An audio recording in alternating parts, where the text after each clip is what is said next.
There it is. Redemption for Golden State. One of the great playoff runs of all time is complete. The Warriors are NBA champions again. Before they launch their title defense, relive the Warriors' title run. Monday on NBA TV, catch all 4 Warriors finals wins starting at 10 a.m. Eastern Time. NBA Game Time at 7 o'clock Eastern. And the movie 2016-17 NBA champions Golden State Warriors at 8 Eastern. Catch the Cavaliers right now. They choose not to watch the movie. No, it didn't go their way. Really didn't go their way. And that won't be playing in Cleveland. Their preseason wrapped up in Orlando. Kevin Love did not play. Likewise, LeBron James still not available and still a bit of a question mark for opening night on Tuesday. Derrick Rose did play and looked spry. Looked really good. Derrick Rose played well, I thought, at the end of last year in New York, carrying over this far early as a starter. Dwayne Wade, very productive in limited minutes. Here's Rose. Quick. A burst. That's what that is. 9 points in just 9 minutes worth of work. Dwayne Wade gets hot. The old-fashioned running hook. I like that. He's got some tricks in the bag, like this one. Ooh. That's called the okey doke, Matt. Take some of that okey doke. More from Wade. 5 of 8. 15 points in just 12 minutes. He likes playing in Florida. Yeah, a little north of Miami, but he still likes playing there. That's how you feel. New face in this Orlando roster, Jonathan Simmons had 20 against his old team, the Spurs, the other night. Thought he can still do that. 12 for Orlando. Second quarter. Aaron Gordon. What kind of style is Orlando going to play? What kind of team are they going to be? Up and down? Come on, Greg, tell me what it is. You know those guys. They're young. I think they got to get up and down. They got to do a lot of that. Yeah. Feels like under Frank Vogel, they should be a really good defensive team that runs, right? Doesn't that make sense? Feels like that should be it. I'm not saying it's going to. Anyway, before the game, the Cavaliers made a roster move. They sent Richard Jefferson and Kay Felder to Atlanta along with a pair of second-round picks. The Hawks, who reportedly intend to waive both players, sent back draft rights to a pair of European players. The deal will save Cleveland nearly $13 million in luxury taxes. All right, that little bit of business taken care of. Let's talk about the Cavaliers and where things stand here at the start of the season. Really versus themselves here last season, Zeke. Does this Cavalier team, like it is better suited than last year to win the East again, take on the Warriors, maybe not as well equipped or somewhere unknown? I think they're better suited. They have more talent. They're deeper. They can play multiple styles. They're versatile. I think Crowder and Green are big additions to their team. And when Thomas comes back, I think he's going to be a big addition. However, when you look at the Wade addition, I think that's going to be a harder and a tougher fit for them in terms of their chemistry, because his addition means that you've taken J.R. Smith out of the lineup, you moved Kevin Love to the 5 spot, and you've changed Tristan Thompson's, his spot. So now you've moved 3 players around to accommodate one, and you had a team that's going to, 3 consecutive NBA finals. So, this is going to be a work in progress for Cleveland. Now, they don't have anyone to test themselves against with the exception of Boston. So talent-wise, they're going to keep winning games, and they'll just have to measure themselves and figure it out during the course of the season. Other question is, how much do you really know considering who and who hasn't played together yet? Yeah, I mean, Isaiah Thomas's health is going to be huge for that team. But to me, when I look at Cleveland, it's their defense. What's going to be their identity? What are they going to be? I think with Crowder and Green and LeBron and JR, they could be a team that switches a lot of stuff and gets up into people and be aggressive. I mean, hey, Crowder likes to tangle and likes to get in people. Let those guys loose defensively, man. Try to get steals. Just get defensive identity. Like, I always thought that if you walked into Cleveland, you went like, ooh, I don't want to play in these dudes. You'd really have something. I think you play Cleveland now. You go, all right, well, they're going to score. We're going to score. Let's have a good time out here tonight.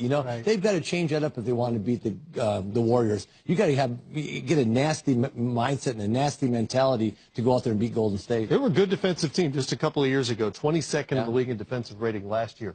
The J.R. Smith thing is fascinating. He's speaking out about the fact that he's not real happy about being displaced in the starting lineup. Is this going to be an issue? Well, it speaks to Isaiah's point. Now you insert Dwayne Wade. J.R. Smith really found his role, found a chemistry and a camaraderie with that unit, with LeBron stretching the floor, playing great basketball. I think in the playoffs you've seen him hit big shots, win games in series for the Cavs, and now he's unhappy. And so as Isaiah said, they got to sort through that. They're going to have to work through that. They're good enough to beat everybody in the Eastern Conference, but it's going to take some time because Dwayne Wade is a different style of player. Right. And now you put him in there, and everyone's role is changing a bit. I do think, though, one thing that I do like, a few years ago, Dellavedova, backup point guard, they missed him last year. LeBron, as a result, had to play more minutes. Then when Isaiah Thomas comes back, Derrick Rose with that second unit just gives him a different look. And I think that was one of the more underrated moves this summer, this offseason, bringing in Derrick Rose, who I thought finished the season well last year in New York. Now he's healthy. He doesn't have all this pressure of the contracts, doesn't have to play heavy minutes, in the second half of the season. But now you put him with that second unit. Could be pretty interesting. So we're not going to hear LeBron telling anybody who will listen he needs a playmaker in January. At least until Thomas comes back. Okay. Well, on paper, the Rockets sure look better than they were last year. Certainly at the top end of the roster, talent-wise. They spent quality time with the Spurs on Friday night. Eric Gordon, the sixth man of the year, pretty good in the starting role as well. Making shots, that's what that guy does. He can catch and shoot with the best of them in our league, and he's got unlimited range. Starting in place of Chris Paul, banged up his knee the other night. Gordon, 19 points in the first half. LaMarcus Aldridge, Zeke, this had the feel of a game where the Spurs wanted Aldridge to get into the regular season feeling good about himself. He got a ton of touches. Yeah, and I thought the Spurs did a good job in this last exhibition game, just in terms of making sure that they got their main guys the type of rhythm that they wanted to have. And Aldridge was the guy that they wanted to feature. And I also thought Rudy Gay gave them some good minutes also. So they got two of their guys rolling.